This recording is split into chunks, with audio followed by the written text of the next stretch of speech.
Okay, good afternoon mga katuktok. Umpisa natin ang video dito sa Caltex. Nandito kami ngayon sa Caltex, Washington, Legazpi City. Wow! Ang gagamitin natin ngayong gasolina ay Caltex naman kasi mga previous rides natin ay mga generic gasoline yung gamit natin. Subukan ko kasi ito nung galing kami ng Baguio, parang mukhang matipid yung Caltex. So itatry natin na mag full tank tayo.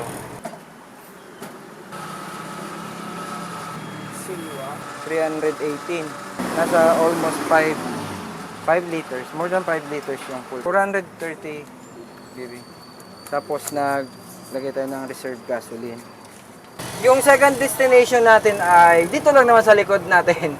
Yung 7-Eleven. Kasi kailangan natin may load at may data kasi para sa drone shots natin, and then yung pinaka-importante sa lahat, yung pag-waste natin, no? At siyempre, importante pa rin yung may load habang nagbabiyahe. Okay, magpapaload muna kami. Natatakot sana ako magbiyahe ngayon kasi kagabi lang ito napansin ko. Nagbiyahe ako from full tank to empty. No, tapos nung nag-empty, nag-Caltex ako. Nagpa-refuel ako ng 150 pesos. Dapat almost half na siya yung gauge niya. Kaso hindi na siya gumalaw. Atras lang muna kami kasi may narangan tayo na 3 wheels. Okay. Hindi lang ako magbiyahe kasi hindi na siya gumagalaw. Pina-check up ko sa shop yung kung ano yung problema. Hindi naman fuse at hindi wiring, hindi connection.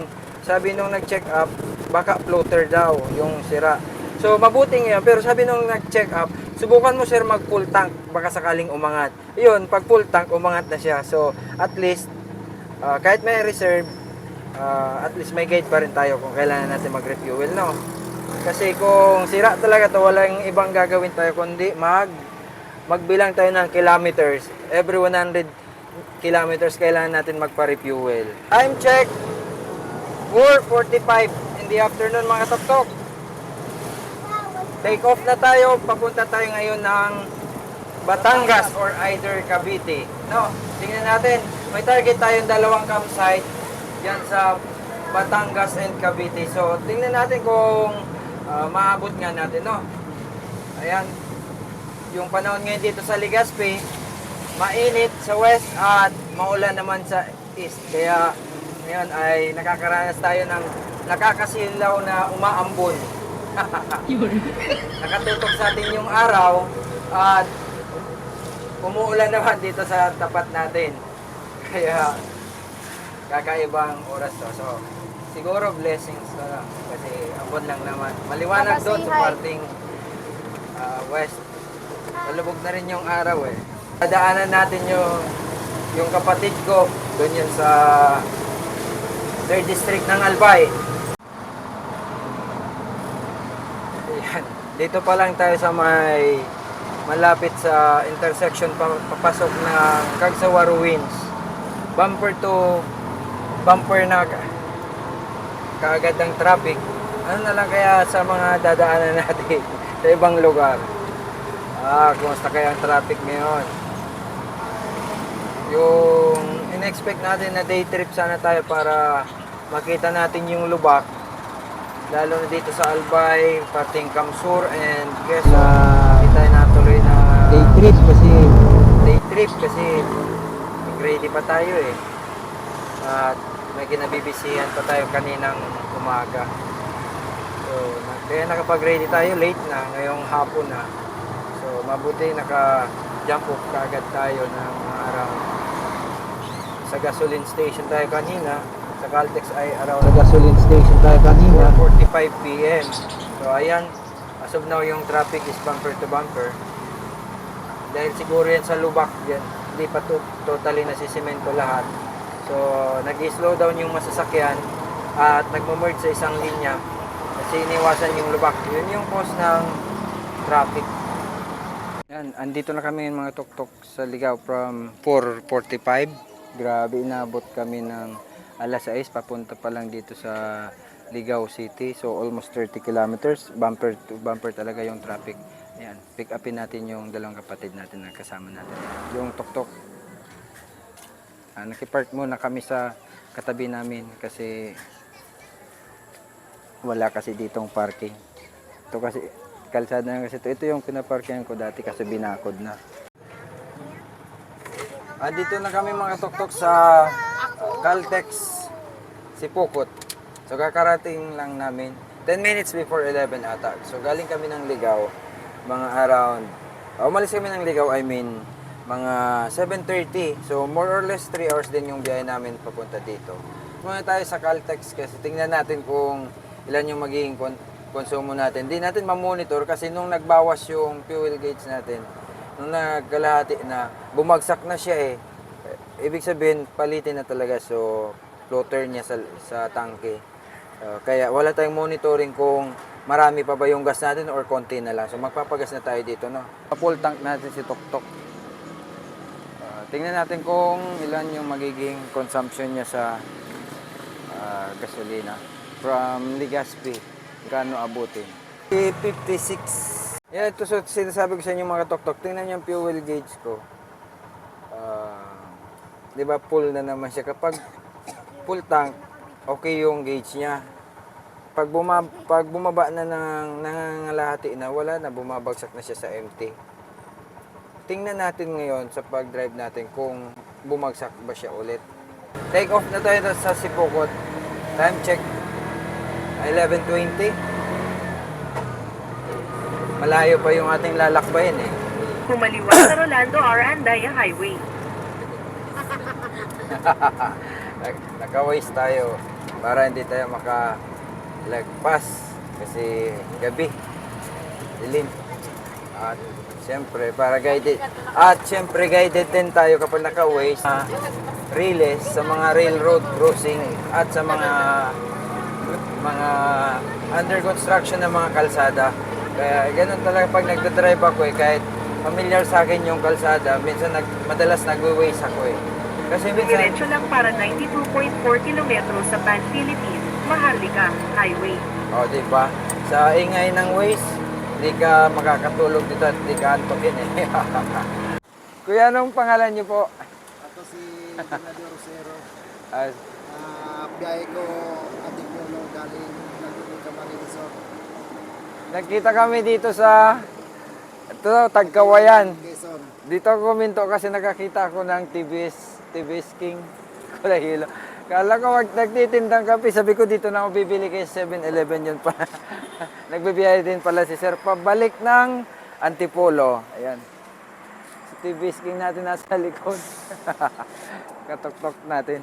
So, shout out sir sa mga katoda po ni. Shoutout sa CBJ Toda dyan, sa Antipolo, Baguio. Nakakatuwa naman makita tayong TVS. Kanina may nakasalubong akong Maxima. Pigbusinahan ko, walang response. Siguro hindi napansin na tuktok kasalubong niya. Thank you, sir. Green Sunflower Vlog ang YouTube natin, Salamat. sir. Salamat. Naghang. Thank you po.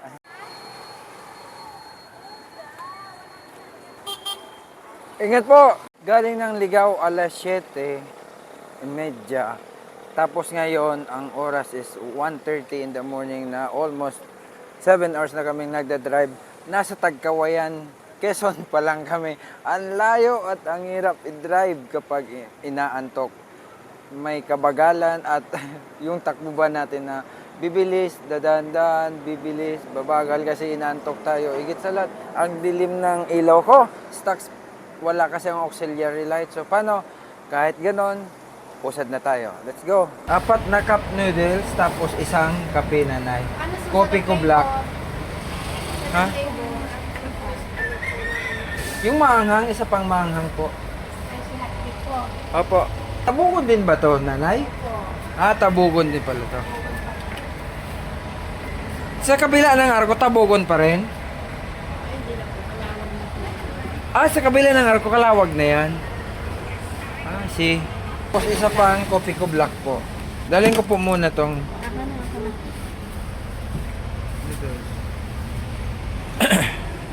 magkape muna tayo mga katok-tok at pampatanggal ng antok. Galing pala dito, sabi ni nanay, After ng Arco is Calawag na. Yan. 15 kilometers pa pala bago mag-proper Calawag. Pwede. Tapos na kami mag-cup noodles at mag-kape. So magmo-move na kami.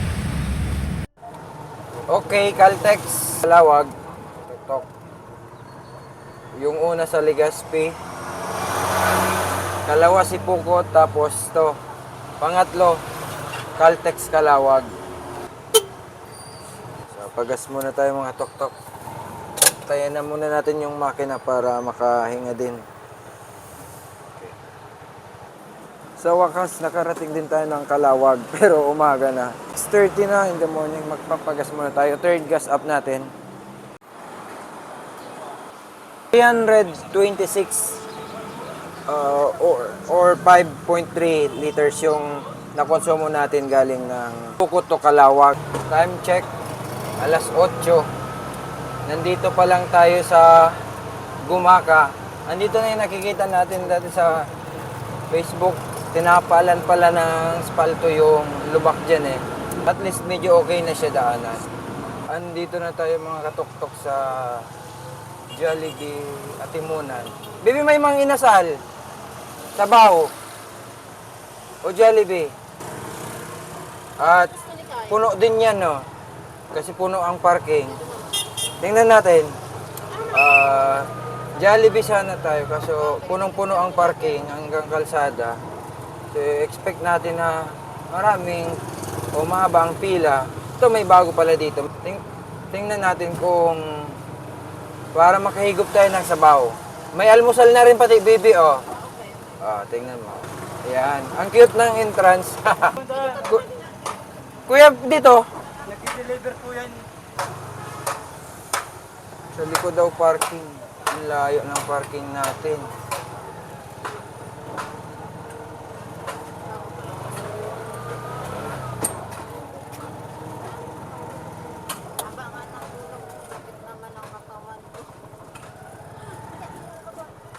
Alanganin kita maglagay dito. Oh. May mga gamit tayo.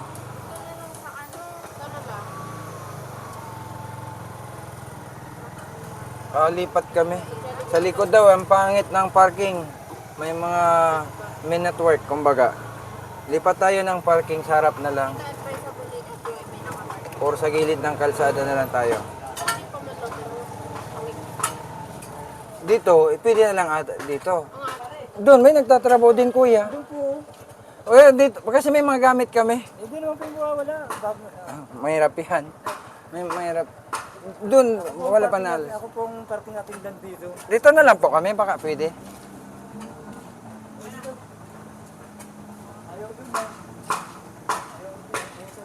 Dito lang kami, sir, kasi may mga gamit kasi kami.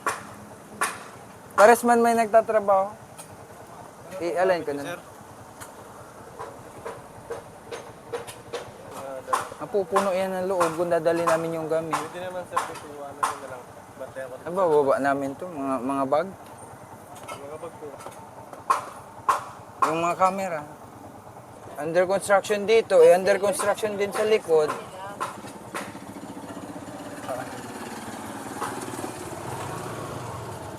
Ayan, binigyan tayo ng magandang parking ng guard.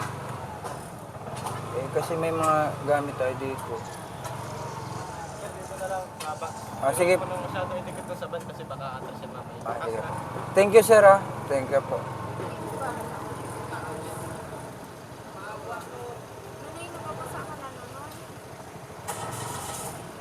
Muna po.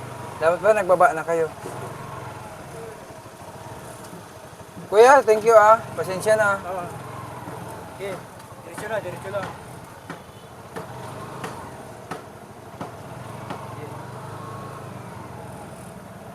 Sige pa. Gustuin nyo na lang ako paglabas nyo ha.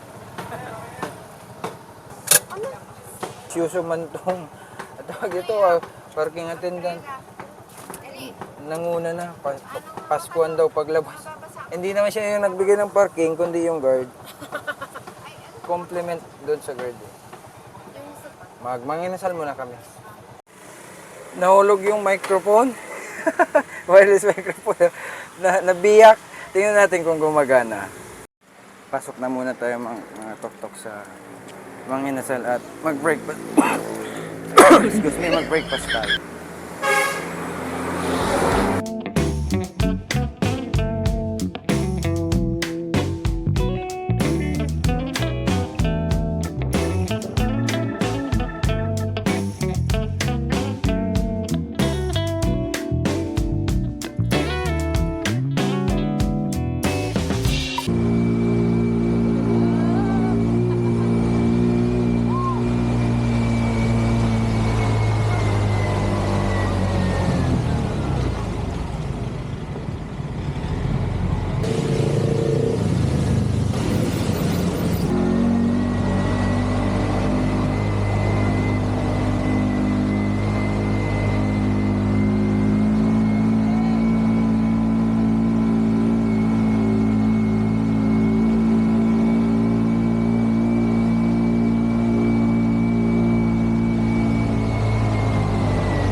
Check, 11:15 in the morning.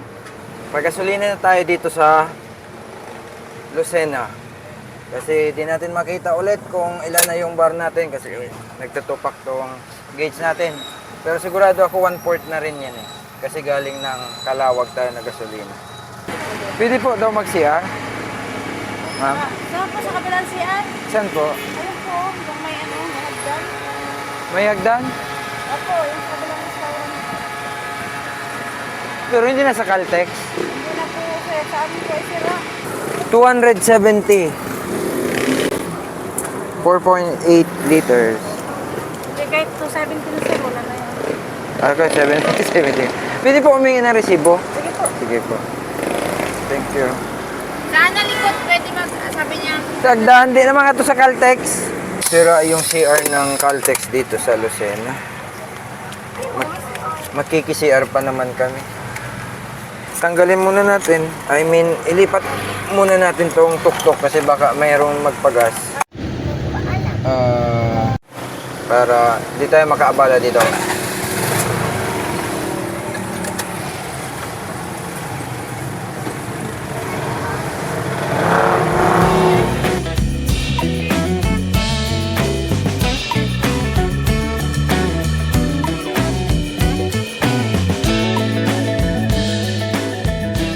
Sige, doon tayo sa bypass road. May gasolinahan doon at may 7-Eleven. Doon na lang mag-CR. Saan, Daddy? Doon sa bypass road ng Lucena. Sir, thank you. Sa mag-giveaway. Lucena, ibabaw tayo ngayon. Yun ang problema, mali tayo. Mabuti wala sa likod. Turn right baga dito sa rightmost. Salamat. Andito na kami ngayon sa Lucena Bypass Road. Yung may 7-Eleven na gasoline station. Yung giant lang. Kasi meron ditong CR doon. Kasi CR. Kaya dito na lang mas convenient tuloy dito. Update tayo mamaya mga tok-tok. Mag-search lang muna kami kasi alam nyo na mabagal yung biyahe natin, matraffic at plus yung antok natin, di natin kaya. Napapaidlip tayo kagabi. Buti na lang may Diyos na. Hindi tayo pinapabayaan. Hindi tayo na-accidente, ligtas tayo. Napapaidlip na ako kagabi, mga ilang beses yun. Kaya itinabi ko na, ginilid ko. Tapos pag nakaidlip ng kalating oras, larga naman. Tapos sa ginantok, grabe naman ang tok. Gilid naman ako. Yun. Kaya inabot na lang kami ng alas 5 ng madaling araw. Kaya hanggang ngayon, nasa Lucena pa rin kami.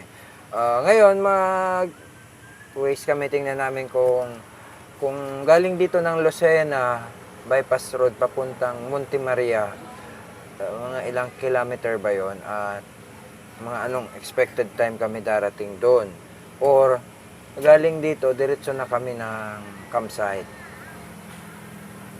or yung ikatlong pagpipilian namin, daan muna kami sa kapatid ko para matulog, magpahinga. Tingnan natin kung anong mas maganda. No? At yun, mag-joyride tayo. Yun naman talaga yung objective natin sa vlog na ito. Yung ikutin natin yung Pilipinas, abutin natin yung mga tourist spot at mga campsite na in a cheapest manner. No? Hanggang sa mas pinakamurang paraan. Kaya kung may hotel, mas prefer natin na mag-campsite or mag-tent. At kung mayroong sasakyan, mayroong airplane, mas prefer natin na magtuktok para ma-attain natin yung ating objective na to go around the Philippines in a cheapest manner. Thank you mga tuktok sa pagsubaybay. Sana nandito pa rin kayo sa video ito. Thank you so much for subscribing. Kahit pa paano, umuusad yung ating channel. Salamat sa suporta. At Merry Christmas and Happy New Year sa inyo mga tok-tok. Hindi na tayo nag-ecotourism road kasi nag-change plan tayo. Hindi na muna tayo punta ng Monte Maria. Siguro bukas na lang. Kaya punta na lang muna tayo ng first destination natin ay yung campsite sa Tanawan. Yung Splendor campsite. Okay, nandito na kami ngayon sa bypass road tayo. Time check, 12:14 na. Mamaya na lang tayo kakain at busog pa naman. Nag-early lunch na tayo kanina. Kasi kung anong oras tayo mapapadpad ng Tanawan. Mainit yung panahon ngayon dito. Kanina sa Gumaka, o bago mag-Gumaka, maulan-ulan yung panahon doon eh. Mga katok-tok, time check, 1:30. 1:30 na mga katok-tok. Nandito kami ngayon sa Barangay Puri, Antonio, Quezon. First time ko dito dumaan. At dito kami tinuro ng Waze papunta doon sa Splendor Heights or Splendor Campsite. Kala ko doon kami tuturo via Santo Tomas and then Tanawan proper. Pero dito na kami, pagdating ng Chaong, pinakaliwa kami. Kaya first time ko makadaan dito. Ngayon, daan muna kami dito sa Alphamart. Bibili kami ng maluluto natin sa Splendor Campsite na.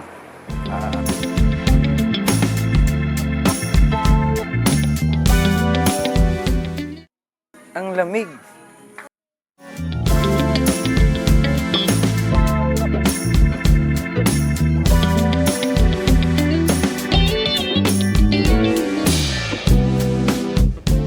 Asan yung toothbrush? Meron ako. May kinuha ka na o wala pa? Yung si Kiana, kumuha ako toothbrush ni Kiana. Si Monica yon. Ako, wala. Hindi, baby, yung sa Shea baga, mura yun. Toothbrush. Yung may Colgate na tatak.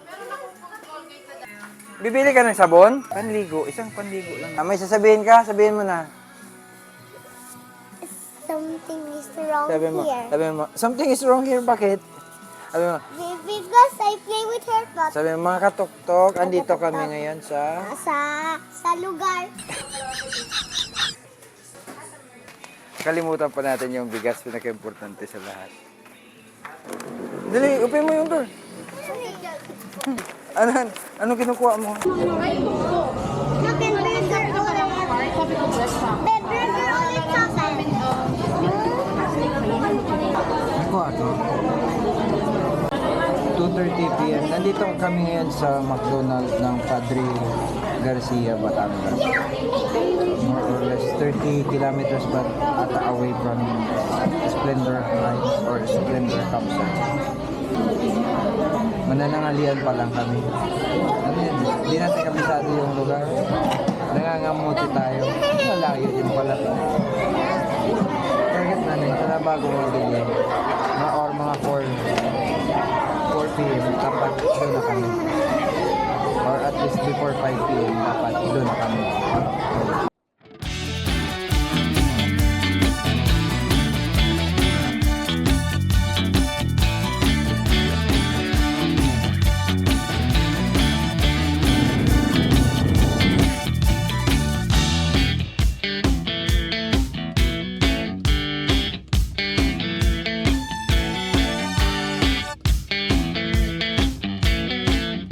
Lapit na kami sa Splendor Heights. Time check, 4:48.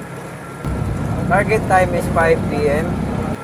Dito na, pero bago tayo nakarating dito, sa target area, hindi natin alam kung may iba pang daanan dyan sa kabila. Sa likod kasi kami dumaan eh. Galing kasi kaming Lipa City ba? First time ko rin dito sa lugar na to, kaya di ko rin gaanong gamay yung mga bayan na dinaanan namin.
Splendor Hills campsite po dito sa Tanawan. Thank you so much at nakarating kami ng ligtas ng alas 5 ng hapon. Grabe yung biyahe namin. Pero anyway, muntikan pa kami hindi makapasok dito sa Splendor Hills. Alam niyo naman yung may-ari po ba ganito ay foreigner, no? Ang patakaran pala dito, kinakailan mag-book ka and strictly no walk-in. At saka, yung rate nila is 400 day camp at overnight naman 600 per pax. Pero kapag 3 years old below, free yun. So, wala naman kaming 3 years old na kasama, 6 kami. Oh my God, is 600 times 6 supposed to be. Buti na lang, inunawa kami kasi magbaback out sana kami kasi tayo kay sir. Ay, we are expecting sir na kakumura. Mura kasi nasanay tayo sa Bicol sa ibang campsite na mahal na yung 1,000, di ba?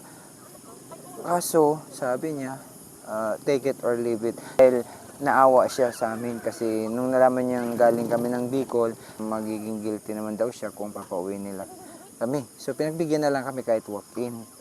Humingi din kami ng konting discount. Mabuti na lang pinayagan kami na pang day na lang yung rate namin. So, 400 times 6 yung binayaran namin instead na 600. So, bawat isa sa amin nagkaroon na ng discount na tag 200.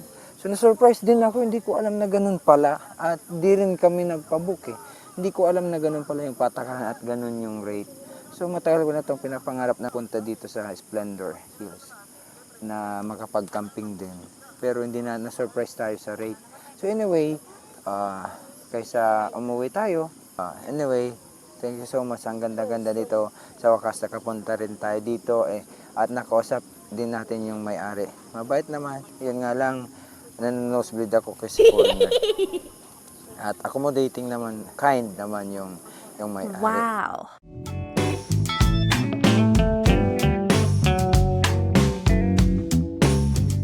Nagising ako ng mga around 3 a.m. in the morning.